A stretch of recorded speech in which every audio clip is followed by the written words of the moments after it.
Buenas noches, jóvenes. En esta oportunidad vamos a hablar sobre dos temas. El primero de ellos viene a ser el movimiento parabólico de caída libre y el segundo el movimiento circular. Así que empecemos. Con respecto al movimiento parabólico de caída libre, he resaltado cuatro características importantes. La primera de ellas es que es un movimiento compuesto en dos dimensiones, ¿sí? O sea, en el plano cartesiano. La segunda es que en la componente vertical se va a comportar como un movimiento vertical de caída libre. La tercera es que en la parte horizontal se comporta como un MRU. Y la última sería que la trayectoria es una parábola. ¿De acuerdo? ¿Sí? Para, para resaltar nuevamente, es un movimiento compuesto por el movimiento vertical de caída libre y el MRU. ¿Está bien? Ahora vamos a ver dos esquemas que nos van a dar la idea del movimiento, ¿sí? En el primer esquema, ¿de acuerdo? Tenemos ciertos valores numéricos para darnos una idea más clara de lo que consiste, en qué consiste el movimiento parabólico de caída libre, ¿sí? Tenemos un móvil que está siendo lanzado con una rapidez de 50 metros sobre segundo bajo un ángulo de 37 grados, ¿está bien? Descomponemos, descomponemos esa velocidad en la componente vertical y horizontal, ¿sí? Entonces, como se trata de un MRU horizontalmente, esta componente no va a cambiar en el tiempo, ¿sí? Como ven, siempre va a ser 40, ¿de acuerdo? Pero la que va a cambiar en el tiempo va a ser la componente vertical. Al inicio es 30, pasa un segundo y la velocidad es 20, pasan 2 segundos y en el punto más alto la velocidad vertical es 0, ¿de acuerdo? Luego pasan 2 segundos, la velocidad es 20 hacia abajo, un segundo después y la velocidad es 30 hacia abajo, ¿de acuerdo? Entonces, este movimiento parabólico lo podemos descomponer en los dos movimientos, ¿no? En el movimiento vertical de caída libre y el MRU. Acá se puede visualizar, ¿sí? Por ejemplo, si yo vería este movimiento desde un costado, puede ser desde acá, solo vería este fenómeno, un móvil que sube y baja, ¿sí? Pero si yo lo veo desde arriba, así, lo que vería es que un móvil solamente está avanzando con la misma rapidez, ¿de acuerdo? ¿Ya? Entonces, este esquema hace referencia a la composición de movimientos. Por otro lado, tenemos un gráfico, un esquema de puros parámetros, ¿de acuerdo? Dichos parámetros van a aparecer en las ecuaciones o fórmulas del movimiento parabólico de caída libre, ¿sí? En general, tenemos al móvil que se lanza con una velocidad inicial bajo un cierto ángulo de inclinación respecto a la horizontal, ¿sí? En un determinado tiempo se va a encontrar a una cierta altura y a una cierta distancia, ¿de acuerdo? ¿Ya? Por acá también tenemos a la altura máxima a la que asciende el móvil y a la distancia máxima hasta la que llega, ¿no? ¿Sí? Tenemos la aceleración de la gravedad, que para fines prácticos ya habíamos explicado que es 10 metros sobre segundo al cuadrado, ¿sí? Entonces vamos a ver las ecuaciones, ¿de acuerdo? Estas ecuaciones se van a dividir entre las ecuaciones principales, ¿de acuerdo? Tenemos para la parte vertical y horizontal y luego unas ecuaciones complementarias. Entonces, las ecuaciones verticales son las mismas ecuaciones que el movimiento vertical de caída libre, ¿sí? Solo que a las velocidades se le está adicionando un subíndice y o y, ¿no? Que hace referencia a las componentes verticales, a la componente vertical. ¿Ya, jóvenes? Mientras que en la parte horizontal solo tenemos la ecuación del MRU, ¿sí? Con respecto a las ecuaciones complementarias, podemos calcular la altura máxima, la distancia máxima el tiempo de vuelo, ¿sí? La velocidad, el módulo de la velocidad.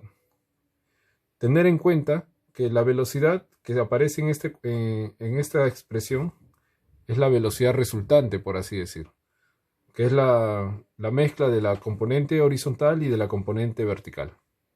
¿De acuerdo?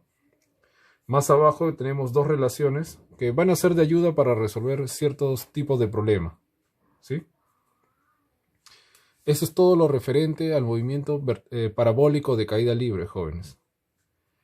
Por otro lado, tenemos al movimiento circular, que también es un movimiento en dos dimensiones, solo que en este caso la trayectoria va a ser una circunferencia, ¿de acuerdo? Como se ve en el esquema. En este esquema he decidido representar todas las magnitudes que aparecen en el movimiento circular, ¿sí? En general, ¿de acuerdo? Tenemos un móvil que se desplaza desde una posición a otra, pero en este caso está barriendo un ángulo, ¿sí? Está generando un ángulo en un determinado tiempo. Dicha trayectoria circunferencial tiene un radio, ¿está bien? Tenemos por acá la velocidad angular y a la aceleración angular, ¿de acuerdo? Esto es en general. Por otro lado, el móvil va a presentar una velocidad tangencial o velocidad lineal, ¿sí? Puede presentar aceleración tangencial y lo que siempre va a tener en el movimiento circular es la aceleración normal o aceleración centrípeta, ¿está bien? De la aceleración tangencial y de la aceleración centrípeta o normal se obtiene una resultante que vendría a ser simplemente la aceleración, ¿de acuerdo? Entonces, en este esquema están representadas las magnitudes relacionadas al movimiento circular, ¿sí? En general. Más abajo tenemos algunas relaciones generales, ¿de acuerdo? Que debería presentar todo movimiento circular. Por ejemplo, tenemos al periodo, que es el tiempo sobre el número de oscilaciones, que se mide en segundos. Tenemos a la frecuencia, que es el número de oscilaciones entre el tiempo empleado, que se mide en hertz. Y de las dos ecuaciones se puede obtener que el producto del periodo y la frecuencia es 1, ¿de acuerdo? Una es la inversa de la otra. Más abajo tenemos las relaciones que me permiten expresar a las magnitudes lineales, como la longitud o la velocidad y la aceleración, en función de sus magnitudes análogas circulares, ¿sí? Por ejemplo, la longitud de arco será igual al ángulo por el radio. La velocidad tangencial es la velocidad angular por el radio. Y la aceleración tangencial es la aceleración angular por el radio, ¿sí? Son muy similares, ¿de acuerdo? Más abajo tenemos tres formas de calcular la aceleración centrípeta o normal, ¿sí? Allí están. Y al final, como les había mencionado, esta aceleración es la resultante entre la aceleración normal y la aceleración tangencial. Por lo tanto, su módulo se calcula mediante el teorema de Pitágoras, ya que ellas forman 90 grados, ¿sí? Entonces, continuando, tenemos al movimiento circular más sencillo de todos, al movimiento circular uniforme, o también conocido como MCU, ¿sí? Su principal característica es que posee velocidad angular constante diferente de cero, ¿de acuerdo? Hay que adicionar que este movimiento es el análogo circular del MRU, ¿está bien? La ecuación característica, la principal, es la que aparece acá. El ángulo es igual a un ángulo inicial más la velocidad angular por el tiempo, donde la velocidad angular debe ser constante, ¿sí? También se cumple en el MCU que la velocidad angular es 2pi sobre el periodo o 2pi por la frecuencia, ¿está bien? hay que resaltar que estos ángulos deben ser medidos en radianes. ¿Está bien? Por lo tanto, la velocidad angular se mediría en radianes sobre segundo. ¿Sí? Referente al movimiento circular uniformemente variado, o MCV, su característica es que posee aceleración constante diferente de cero. ¿Sí? Si nos damos cuenta, esto va a ser el análogo circular del MRV. ¿Sí? Y sus ecuaciones son muy similares a la del MRV, solo que se están utilizando parámetros circulares, ¿no? Circunferenciales. ¿Sí? Se cumplen las mismas propiedades, el signo más cuando es un movimiento acelerado y el signo menos cuando es un movimiento desacelerado. ¿De acuerdo? Por acá está apareciendo la aceleración angular, ¿no? Que aparecía en alguna de las fórmulas y en el gráfico. ¿De acuerdo, jóvenes? Y eso sería todo referente a la parte teórica del movimiento parabólico de caída libre y al movimiento circular, que se está estudiando solamente el MCU y el MCV. ¿Sí? Entonces, terminando la parte teórica, vamos a ver una serie de problemas, 6 problemas. ¿Sí? Vamos a ver 6 problemas. Así que empecemos. En el problema número 1, me menciona que un motociclista se mueve sobre una superficie plana con una velocidad horizontal de 10 metros sobre segundo. Así. Pierde contacto con el suelo al llegar al extremo de una rampa inclinada 45 grados con la horizontal, como se ve en la figura. Y me están pidiendo calcular esta distancia. ¿Sí? Bueno. Por acá vamos a tener a la altura. ¿Sí? La altura. Vamos a representarlo con una letra H. Acá está la distancia D que nos piden calcular. Como H y D están en este triángulo rectángulo, van a tener que ser iguales. Entonces, ese dato me va a permitir calcular el tiempo en el que el motociclista llega a la parte más baja de la rampa. ¿Sí? A este tipo.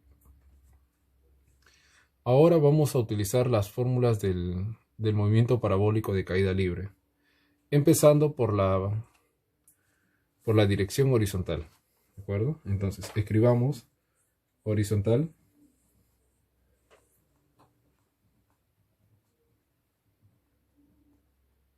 ¿Sí? La fórmula que voy a emplear es la del MRU. Distancia es igual a velocidad por tiempo. ¿Sí? Horizontalmente, la distancia es d. Y la velocidad horizontal es 10 metros sobre segundo. O sea, sería 10 multiplicada por el tiempo. ¿Sí? Ahora, en la dirección vertical,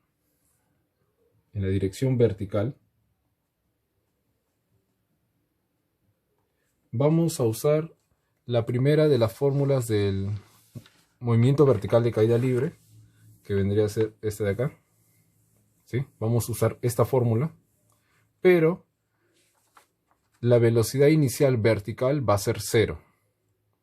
Así que este término se va a eliminar y solo quedaría que h es igual a g medios por t al cuadrado. Quedaría que h, que en este caso es h mayúscula, es igual a g medios por t al cuadrado. Pero hay que considerar que la g es 10, así que quedaría 10 entre 2 por t al cuadrado. O sea, 5t al cuadrado. ¿Sí? Como les había mencionado, h y d tienen que ser iguales. Entonces, igualamos h y d. Sería 5t al cuadrado es igual a 10t. De acá se obtienen dos soluciones. La primera es que el tiempo sería igual a 0 segundos o que el tiempo es igual a 2 segundos. ¿Está bien? Entonces, T igual a 0 se supone que es al inicio del movimiento. No nos contribuye mucho. Lo que sí nos va a responder a la pregunta es T igual a 2. ¿Sí? Entonces, este tiempo lo vamos a reemplazar en las ecuaciones de arriba, de tal manera que h, que es igual a d, va a ser igual a 5 por 2 al cuadrado, o también 10 por 2. En ambos casos me va a salir 20 metros. Y esa sería la respuesta. ¿Está bien? Recuerden, la primera ecuación proviene del MRU, ¿sí? Con esta velocidad. Y la segunda ecuación proviene de esta fórmula, considerando que la velocidad inicial vertical es 0. ¿Sí? Se elimina esto y queda h igual a g medios por t al cuadrado. Y se obtiene esta parte. Luego es cuestión de resolver.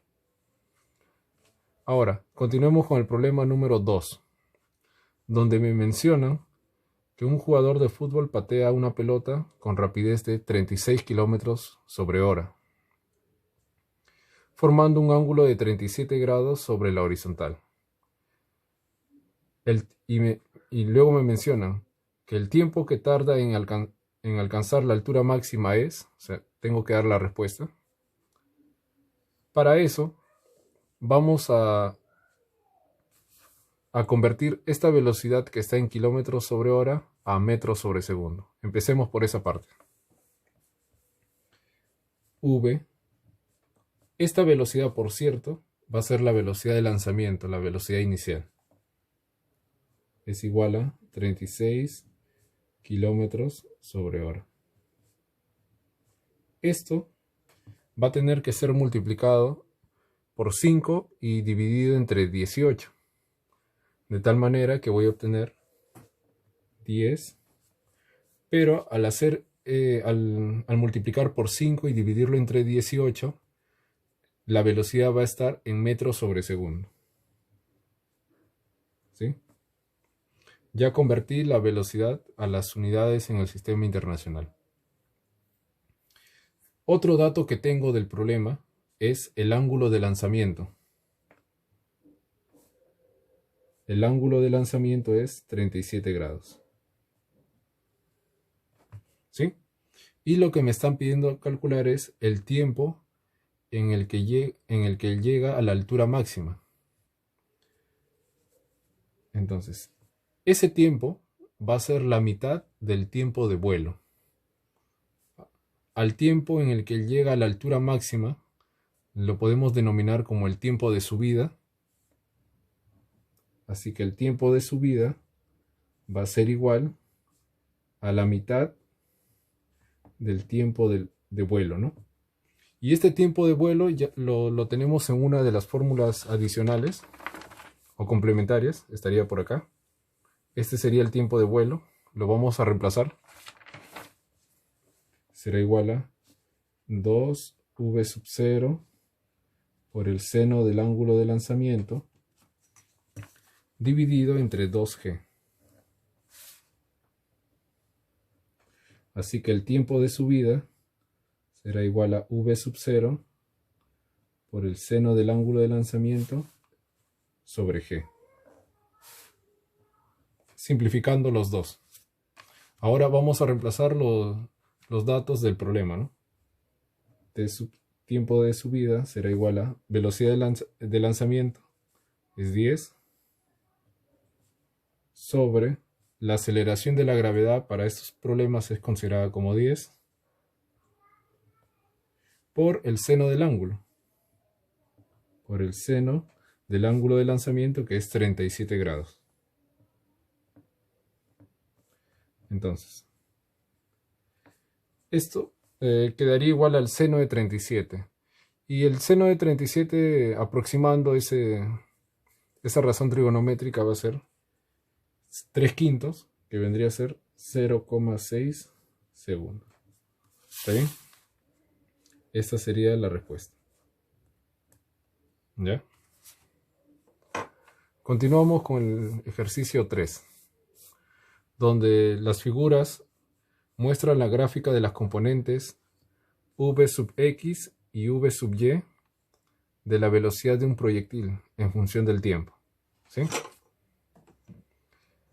Determinar la magnitud de la velocidad para t igual a 0,2 segundos. Muy bien. Cuando se refieren a la magnitud de la velocidad, no se refieren ni a la componente horizontal ni a la componente vertical. Se refieren a la velocidad resultante, ¿sí? A la resultante entre la v sub x y v sub y. Así que vamos a utilizar el teorema de Pitágoras. Pero antes, vamos a calcular dichas velocidades. Primero en la parte horizontal, en la que corresponde a velocidad constante, el MRU, ¿sí? Por ejemplo, para 0,2 segundos, supongamos que esté por acá, voy a trazar al valor que le corresponde y me doy cuenta que para 0,2 segundos la velocidad es 6 metros sobre segundo. Entonces, Vx va a ser igual a 6 metros sobre segundo, ¿sí?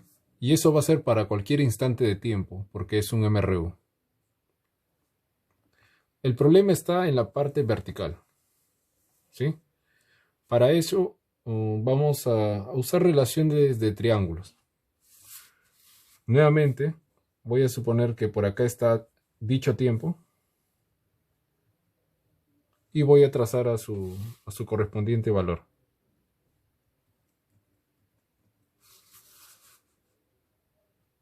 Entonces, lo que yo necesito calcular es esta velocidad, ¿sí? Como ven, acá se están formando triángulos rectángulos semejantes, ¿sí? El pequeño, el mediano y el más grande. Y lo que voy a hacer es hallar relaciones entre esos triángulos. Entonces, voy a usar el triángulo más grande primero y voy a decir que esta altura, que es 8, es a su base, que es 0,8, como las mismas proporciones en este triángulo. ¿De acuerdo? La altura sería v sub y, la altura sería v sub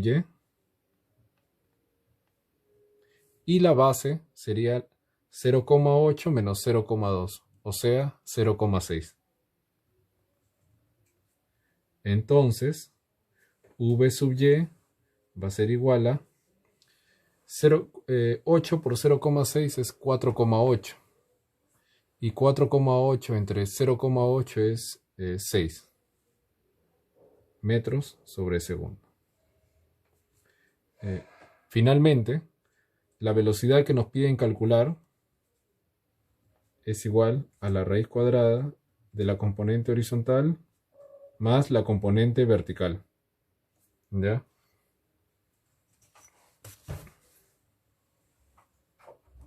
Ahí está.